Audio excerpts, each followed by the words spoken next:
Hello everybody, it's March 3rd. The Switch has been out for 2 years today, and unfortunately I only have one Switch game to talk about this month for pickups, but we got a pickups video to get started on right now. I hope y'all enjoy it. The one Switch game that I bought this month. Is there a smudge on it? Don't do this to me, not my boy. Super Meat Boy. Limited run teamed up with Best Buy to get this physical release out on the Switch, and I played it already, and I wanted to die, but it's a great game, amazing game. I'm preaching to the choir. Everyone knows that Super Meat Boy is great. I finally played it on the Switch. It's the only Switch game I bought this month. Two PSP games here. One is the port of one of my favorite games of all time, NFL Street 2, that I pretty much figured I didn't really need, but I just grabbed it for a couple bucks. There's a couple extra mini games in it, but that's NFL Street 2. It's one of my favorites ever, period. And the other one is Kingdom of Paradise, which is one of Sony's unusual little first-party titles that they made for the PSP that doesn't really get a lot of attention, but it's supposed to be pretty good. It's like an action RPG, which there's a good amount of on the PSP. But this is Sony first-party stuff, and it's fairly cheap and common. It's supposed to be pretty good. One each for Xbox One and PS4. This one is Torment Tides of Numenera. Numenera, yeah. Which is cool. Comes with physical bonus content stuff, and I grabbed it for a couple bucks off Declutter. Action RPG by Ecks. I believe it's an action RPG. I hope it is. I heard comparisons to Diablo. I hope that was accurate. But anyway, it comes with the soundtrack CD on top of the game disc. It also has a map and a thank you from the developers. Yay. So that's cool. Good stuff. The #1 most funded RPG on Kickstarter. Also published by Techland. So yeah, a lot of promise to this game. I heard it was pretty good, but I mean, it's kind of an niche title, so only has so much appeal in the world of Diablos, and it's kind of like trying to talk to people about Divinity, which is supposed to be so amazing. You can talk about Divinity versus I keep going back to Diablo. It's the most popular one, or Warcraft, or something like that. This is what you're dealing with. This is a import game that I grabbed called The Long Reach. I realized it had been a while since I checked what was available out there for games that I could import for my PS4, and I found this one, The Long Reach, and I know next to nothing about it, but I bought it for one very specific reason, being under $20 for one thing, but also it's set in New Hampshire, in the fictional town of Bear Box, which I thought was really cool. I'm like, hey, cool, New Hampshire, where I live. The Long Reach is an adventure game filled with colorful characters, puzzles, and the shock of discovery. Wait, weren't we supposed to say joy of discovery? That can't be right. Okay.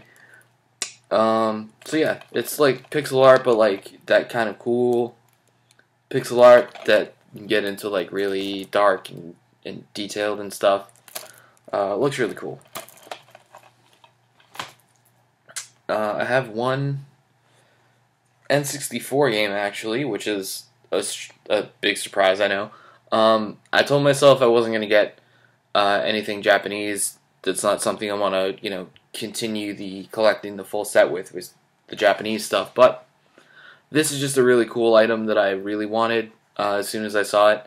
It's not particularly expensive, but and it's not even really that different from the American one. It's just different from the Japanese one. But this is Super Mario 64 Shindou Edition. For a real complete rundown of it, Nintendo actually has a really good video on it. But basically, Japan got Super Mario 64 on launch day for them, which was in June of '96, and we got it in September 29th of '96.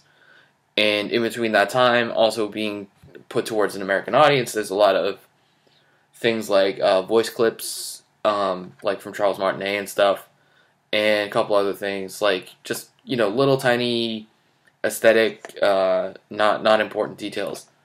But those went into the American version, and then a year later in '97, Japan got this, what they called the Shindou edition, which replaced all of the stuff that we got, put all that stuff from our international version into their Japanese version, and also included Rumble support. So this Super Mario 64 does include Rumble Pack support, which is really cool. So if you want to learn a little bit more about that, Nintendo has a really good video on it. But I'm going to move on to some Game Boy Advance games, and 7 of the games all go together. Yes, 7. And there's just one other one that I'll talk about first. This is Ecks vs. Sever. There's actually 2 Ecks vs. Sever games, and I could only get my hands on one right now, but as soon as I see the other one, I'm going to grab it. You may know Ecks vs. Sever as possibly the lowest rated movie on Rotten Tomatoes, and it is, but the 2 games for the Game Boy Advance, which are both first-person shooters, are really, really interesting. And basically, what I've seen is a lot of people, I do it sometimes, but a lot of people just go crazy and buy games because they saw a Metal Jesus video. I do that with Punching Weight from Stop Skeletons from Fighting series, Punching Weight, where they talk about really weird, unnecessary, unusual games, and they love to talk about first-person shooters on the Game Boy Advance on that show, and Ecks vs. Sever and Ballistic Ecks vs. Sever were discussed in detail, and I'm like, that looks super cool, and it's really cheap. So I got the first Ecks vs. Sever game, and I promise I will be getting Ballistic Ecks vs. Sever in the near future. Now, the other 7 Game Boy Advance games are, oddly enough, all but one of the Star Wars Game Boy Advance games for the Game Boy Advance. The only one that I didn't get, because it seemed to be unanimous that it was an absolute trash, is the Attack of the Clones game. But all the other ones I got right here. First, there's the 2 Lego Star Wars ones right there, which move in like an isometric 3D. Super cool. I love Lego Star Wars. Looks pretty good. I have not really played them all, but I did just want to check what type of game they all were. And so that's basically what you're getting here, is I'm regurgitating that information. The one that made me want to look into the Star Wars Game Boy Advance games is actually this one, which doesn't have the best fan ratings, but Star Wars Flight of the Falcon is like a shoot 'em up with the Millennium Falcon, and I'm like, I don't care, that's super cool, I want that. We've got Episode 3, Revenge of the Sith, which is like a 2.5D beat 'em up, which I'm super excited about. I'm totally into that. We've got Jedi Power Battles, which is a port, an isometric viewpoint. I don't even think it was isometric, really, when I saw it.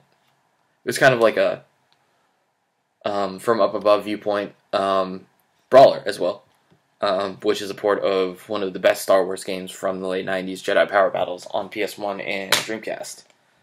Much, much, much, much, much, much, much better than the Phantom Menace game.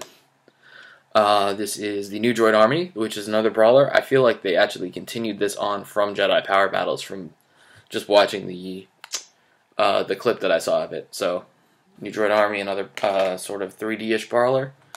And finally, Star Wars Trilogy, Apprentice of the Force, which is like a 2D game, which I think has Han Solo in it. It's what it looks like. It basically looks like they made another Super Star Wars game, not as good as the originals, but with Han Solo in it. So, cool stuff there. The Attack of the Clones one just looks like trash, and everyone seems to think it's trash, and I'm like, okay, I'm not getting that one. But that will cover all the Star Wars Game Boy Advance games. I should have mentioned this when I was talking about the long reach, but I did also get a new controller. You've seen these Hori wired mini pads here. I will unwrap it a little bit so you can see the buttons a little bit better, but cool controller that was $30 when it came out. And I've gotten a little bit confused because it seems like they're putting out these red and white ones, new ones, that are like $45, $50. I'm like, what's up with that? Did they just not make them for very long? But these were $30 when they launched. I bought this for $20 online. I just really wanted to try it. It's super cool. I like it. It feels nice. It feels like a Switch controller. It feels like I'm playing something that I should be able to plug into the Switch, which is really weird.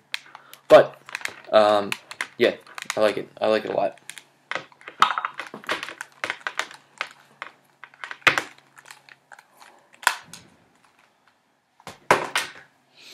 I have one GameCube game. This is Dead to Rights, which is actually a series that I'm kind of taking interest in again, because they seem to be all really cool, and I remember playing this. Funny thing about this game is that this was kind of the first game that I had a "you're not allowed to play this game, even though it's in the house" conversation with like my parents about, because like the second scene is like a strip club and it's super violent, and it's my dad had been lent Grand Theft Auto, which I knew I wasn't allowed to play and I didn't really have an interest in, and I saw him playing this game Dead to Rights on the PS2, and I was like, that looks really cool, and I was told not to play it, and I got upset about that. And so I'm looking forward to see if that was worth it. And I'm also going to hopefully try the other ones if I enjoy this one as well. PlayStation 1, just to throw in like one more card combat of some nature game. I don't think this one's supposed to be all that great, but Tyco RC Assault with a Battery, which I guess it's really kind of worth it just for the name. But yeah, we'll have to see if that's any good. A couple other portable titles. Just one DS game. This is Unsolved Crimes. It's published by Empire and developed by some people I don't know, but I'm just a sucker for all these portable, handheld, adventure style games. So I see one for less than $10. I look it up to see if it's any good, and if it is, I'll pull the trigger on it. Especially if it's on declutter, and I know it's going to come with a case. So I mean, this subject matter is my bag. So I'm into it. Speaking of Star Wars, Lego Star Wars 3 for the 3DS. Thought it was cool to grab just a Lego game for the 3DS. And the Clone Wars one I'd never bought before because I just knew nothing about the series. I've never watched the Clone Wars cartoon in my life. But it's more Lego Star Wars, so it's cool. And this is Culdcept Revolt, which is down to like $20 at Best Buy, but I got the last copy at my Best Buy. If you can find it, I was like, yeah, $20, and then $16 with GCU. It's worth pulling the trigger on. I've always wanted to try these games, but they're very hard to come across. Your best bet is literally to find the 3DS one that should be stocked at major retailers right now. And basically, I'm just a sucker for card games, and I see another card-focused series, and I want to try it out. So that'll be my starting point. I think the first one is on PS2. It's published by NEC of all companies. And then I think there's one on 360 as well. I never see them. Cool, Wii games. This is an interesting game here called Let's Tap, published by Sega. So, you have a little bit of faith in it. And it's like a party game. And it's like a WarioWare type of control scheme on all these games, whereas you can see these people are just putting the Wii remote down and they're just tapping the table. And so they made a bunch of games out of it. It's supposed to be pretty cool. So I'm really, really interested to try this. Because it just sounds nuts. A game that you've probably heard about for a long time, even back when the Wii was out, and early on in the Wii being out, Mushroom Men the Spore Wars. This always got a lot of traction and got a lot of attention for being like an exclusive Wii game that nobody talks about, or an exclusive Wii game that's worth playing, that's not like a Mario game. So yeah, I eventually picked this up. It's published by South Peak, which is, not always the most inspiring publisher to see on a game, but they have their hits and misses. More misses than hits, but I've always heard good things about this game, so I finally picked it up. It's like a 3D platformer adventure game. And it's on the Wii and not shit, so. And then this is a game that I'd always seen, I feel like going back like 5-7 years even, I'd always seen this in GameStop. I mean, this came out in 2011, so it makes sense, but I've always seen this in GameStop and never really wanted to bother picking it up because it was always like $25, and now I still paid that much for it. But Calling is Japanese horror stuff, based on a website and cell phones and stuff, and it's supposed to be decent. Not the greatest. That's why nobody really seems to talk about it, but interesting by far. One of the more interesting games I've seen, and one of the things that I thought was really cool. It's such a weird gimmick to bring up all the time, but I really, really like it, is that because it's about getting a phone call, that I guess tells you when you're going to die or something, the phone rings on the Wii remote speaker, and you put it up to your ear, and you listen to the phone call, which sounds super creepy, and especially because the Wii speaker isn't all that high quality, it's going to sound like a shitty cell phone call from a horror movie. I thought that was really cool. I keep bringing it up when I think about this game, and I tell people, I was like, yeah, this game Calling that I've never played and is supposed to be okay, but it does this. 2 PS2 games. This is not my proudest moment, but I did get Ghost Rider. It's a 3D stylized action game, but supposedly not a very good one. The reason I did is because if you can't really make out any of them, but on the top shelf, underneath the Blind Guardian poster back there, there's a bunch of Nick Cage movies, because I've been watching Nick Cage movies. And Ghost Rider's really bad. And Ghost Rider Spirit of Vengeance is supposed to be worse. But I was like, you know what, just for the Nick Cage, to have Nick Cage in a game, that's why I picked that up. It's dirt cheap, so it's fine. But and then I picked up a PS2 copy of Metal Slug Anthology. I upgraded from my Wii version. With all these SNK collection games, the PS2 ones are the ones that people really want the most, so I never come across them, but Metal Slug being the most important one for me, especially, and I think for a lot of people, but the fact that I could get it on PS2 without paying an arm and a leg for it was really nice. I was like, yes, I really want this on PS2. So I have that now. I upgraded from my Wii version, which was nice. 3 original Xbox games. Another James Bond game, because this one's supposed to be pretty decent. It's From Russia with Love, which I believe is like a third-person one, which would be cool. I'm actually more interested in the third-person James Bond games now, because stuff like Everything or Nothing just does interesting things. Next, I never thought I'd be saying that I actually paid for a Metal Gear Solid game that wasn't the first one, but here I am. I played Metal Gear Solid on the PS1, and it was an experience, and I do want to see the other games. So I did buy Metal Gear Solid 2 Substance on the original Xbox, because Substance is the complete version of it. And I'd never been able to get into Metal Gear Solid before, but I played the first one, and with a guide, I knew what I was doing and everything, and it just does all these weird, crazy stuff, and I was like, you know what, I do like this. I want to see what else this does.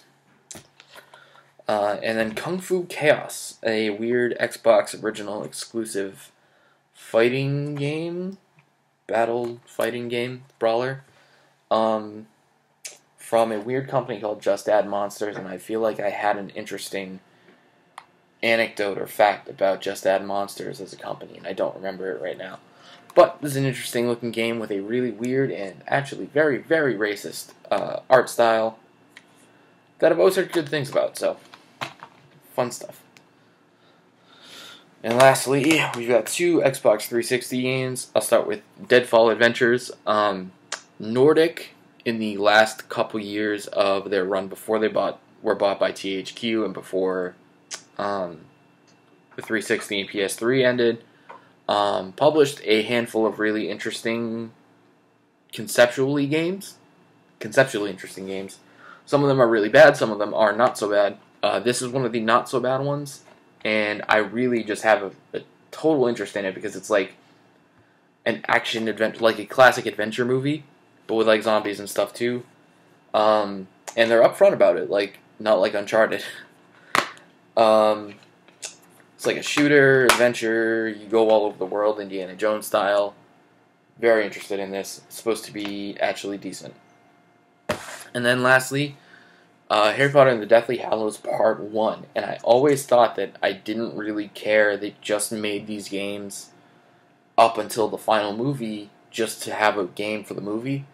But it turns out that for at least the last 2 games, the Deathly Hallows Part 1 and 2 movie games, they turned it into a cover-based shooter, which I've said about Gears of War, a decently made cover-based shooter, a mechanically sound cover-based shooter is like the least interesting thing in the world to me to actually play, but with Harry Potter on top of it, I think there's something to be said about how it could be interesting and actually enjoyable for me to play.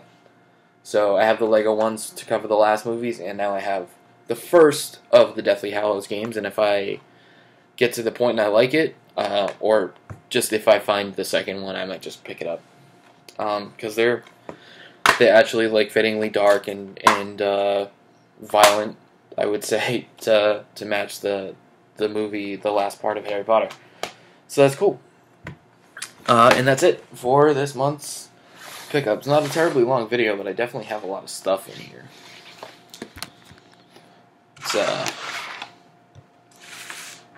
Anyway, get all that stuff.